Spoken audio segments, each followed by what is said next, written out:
All right, welcome to another edition of Fox 10 Talks Sports, the fun stuff. Well, we're talking D-backs, which hasn't been fun to watch lately. The Arizona Diamondbacks coming up short today, losing by a score of 7-1. The good thing was it was day baseball, right? I mean, who doesn't love day baseball? You gotta love that, right? It was nice to get to the ballpark early in the afternoon, 12:40 first pitch. Merrill Kelly was on the mound. They were taking on the Mets. The D-backs were. You win this game and you win the series, right? And it's been a tough stretch for the D-backs lately, and it's been a tough schedule. And it's going to get even worse because after the Mets, you've had the Dodgers, then San Francisco. Colorado gives you a little bit of a break, but then it's at the Dodgers again. So this is a time that you want to get hot if you're the Arizona Diamondbacks and you want to start playing a lot better than they have been playing. That's the crazy part of this game of baseball, right? It starts off good, goes back. There's ebbs and flows. It's a long season, that's for sure, right? They've played 12 series so far. The D-backs have, and in the first 6 series they went 4-1-1, and then in these last 6 they've gone 1-5. And we've got Megan Champagne playing. We're going to check in with her, and of course I've got to get my glasses on because I can normally read the prompter, but now I got notes. Megan, so, we got to bring you in. I took the Hello. tie off to try to get casual, but, Megan, you're talking to us on your day off. What a trooper. You're always ready to talk baseball. I know that. So, Megan, what's going on with the D-backs? Give us your thoughts. I think the thing with them I mean, obviously there's injuries, you can't control that, right, when it comes to pitching, but it's been frustrating to see the way that the bullpen will blow games late in the game, right? I mean, the offense will put up enough runs really to walk away with a win, but then the bullpen just gives up more than their offense can contribute. So that's been really frustrating. I think the runners in scoring position that are just stranded on base has been happening a lot. That's something else that's kind of frustrating to watch. And you've heard Troy Lavello say time and time again after some of these games that they're not playing Diamondbacks baseball. That's their big thing.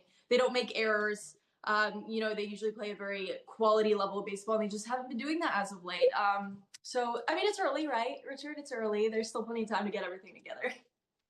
Yeah, that's the thing, right? That's the great thing about baseball is it's a marathon, not a sprint, right? So there's plenty of baseball left to play, and even into this game today, they had their chances. It was missed opportunities. They get the leadoff guy on base in the first 3 innings. They Mm-hmm. drew walks in the first inning. Corbin Carroll gets thrown out at second on a delayed steal, just an odd decision there. Then you got Suarez on first. Alec Thomas puts one in the gap. It goes all the way to the wall. He gets thrown out at home. It was an interesting call to send him home, but then at the same time, it had to be a perfect relay to get him out at home, and that's exactly what happened. You got to give the Mets credit. This is a good baseball team. They have the second best record in baseball for a reason, right behind the Dodgers, who were up next for the D-backs. Then in the third inning, you get the leadoff guy again, and it's Pavin Smith with a double play ball. So, you know, they're there. Even in the last, 9 losses, 5 of them, Megan, have been either by one run or an extra inning. So it's not like the D-backs are a bad team. They're just getting some bad luck. The ball's not bouncing their way. No, it's not. It's not bouncing their way. And then there's, costly mistakes here and there, right? I talk about playing clean defense, playing Diamondbacks defense, Diamondbacks baseball. They found themselves in situations where these little things have cost them, right? Because then your pitcher isn't out of an inning when he typically should be getting out of an inning. So his pitch count goes up. That then will have an effect on when he comes out of the game, the bullpen and stuff like that. So the little things really add up. But like you said, things are really close. So if they can get those things together, they shouldn't have too much of an issue. But it's just a matter of really kind of fine tuning everything. And yeah, like I said, it's early, so we'll see. Yeah, and I know a lot of people are passionate about the Diamondbacks, and it gets cranked up a notch with the Dodgers coming to town. On our YouTube channel, we have our comments open, so if anybody wants to comment, ask a question, Megan and I will try to answer it to the best of our abilities. And I'm not leaving you. I'm turning off my AC because it just went on and it's loud. One oh second. boy, yeah. See, I mean, that's how big of a trooper is. Megan is at home. She's probably ordered some Uber Eats. That'll be another distraction, which when the doorbell rings. But right now she started off the air conditioner. But yeah, Megan, Merrill Kelly did his part today. 6 1/3, only 3 earned runs, 6 strikeouts, and the best part is no cramping for him because that's been an issue, which is kind of puzzling to me that they haven't been able to figure that out yet. It's crazy, and it's not like they're not putting in the effort, right? I mean, they have a whole nutrition staff, and trainers, strength and conditioning coaches, all these people who, put their minds together and try and come up with a solution. He's going to outside sources as well. I mean, they're trying everything, and it's not like he's not staying hydrated or not buying into a nutrition plan. This is something that has been irritating him. He's really upset that it keeps happening.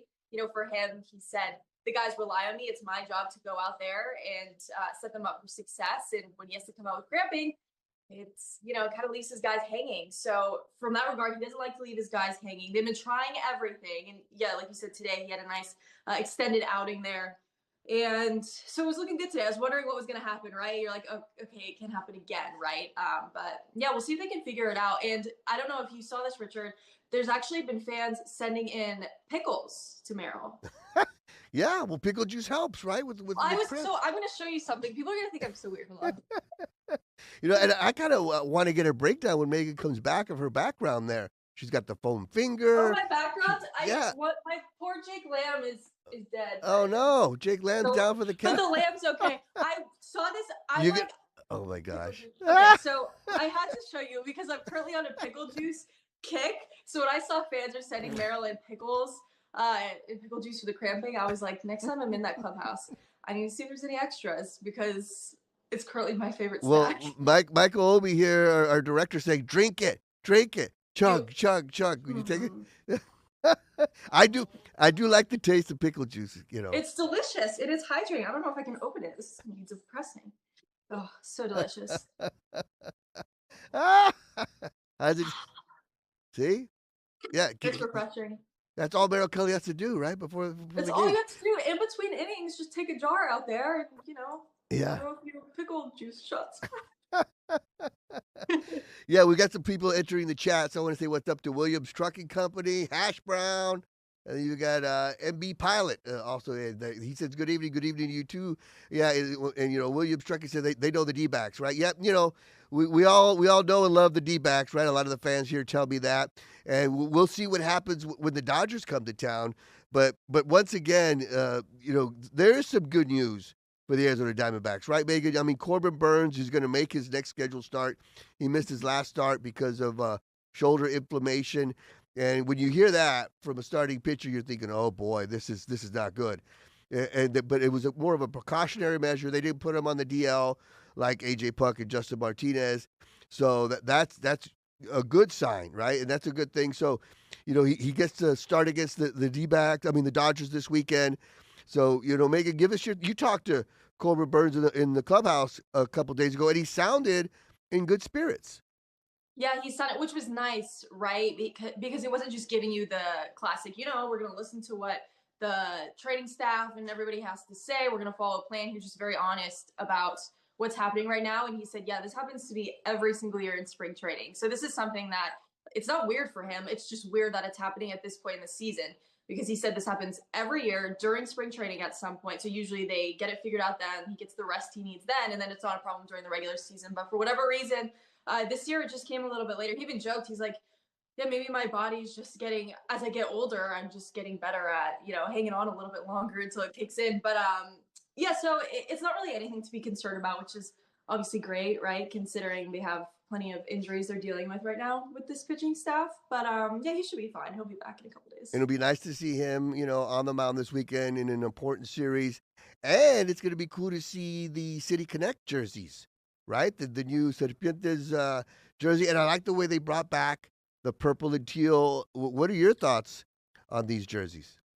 I think they're really cool. I like the history aspects that they went from, the very beginning of this, franchise's time up until now. So with the old jerseys, they incorporate the pinstripes in it. Obviously the purple and teal looks super cool, right? And then you look at those years. I know a lot of people aren't a fan, right, of those, mid-teens years around 2016-ish time when they had the snake skin. And I know everyone remembers, there was they called them like the bloody pants, or it looks like they were in paint. People hated those, but those did have the snake skin aspect, and you could see it in these jerseys on some up close things. They incorporate that. They kept Serpientes. I know Derek Hall has talked a lot about how Serpientes has kind of become its own brand. So they want to, keep that and kind of continue to build upon that logo and that brand and see that continue to flourish. But yeah, look at that, the 1998. It looks really cool. It looks really cool. I think right now with City Connect jerseys, it can be very hit or miss, right? Yeah. You either love it or hate it seems a lot of the time. And I think with the Diamondbacks, they've had a really good reaction from most people. I think most people do seem to like these jerseys a lot. And yeah, I think they're one of the better City Connects in the league right now, I would say. Yeah, we just Maybe had I'm a some little some biased. pictures of it up right now. You mentioned the purple and teal, and I like the way it says Arizona born too on the Mm-hmm. collar. That's pretty cool. And I say it's a major upgrade from the sand color that they had before. I Yes. was just not a fan of that. I like the teal, especially on that purple, the way it pops. And Yeah. you always have baseball stuff. Real quick, Megan, have you got the jersey yet? No, I need to get one. Also, Yeah, I heard all that stuff is a little pricey, so yeah, I don't yeah. know if I'll be picking up anything, but they do look cool. Yeah, it was interesting to see people lining up before the stores open. A lot of people have to be, the first ones to get it, right? And so it's cool to be that first one to get it. So we're going to see a lot of purple and teal this weekend, right? They'll wear them. The D-backs will for the first time on Friday. They'll wear them again on Saturday, and then after that, they'll wear them at every home Friday game for the rest of the regular season. So that's going to be cool to see. And Megan, I appreciate you joining us on your day off. You got the AC going on. You got the background. We're going to let you go for now. I'll see you, this weekend, Megan, and thank you guys for joining us. We'll have much more from Fox 10 Talk Sports, the fun stuff. I'm going to keep talking, so you guys hopefully will keep watching. Have a good one.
We can visit and even give you a cash offer, and we never charge commission. With offices throughout the valley, we're here and ready to help. Contact us today.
All right, welcome to another edition of Fox 10 Talk Sports, the fun stuff.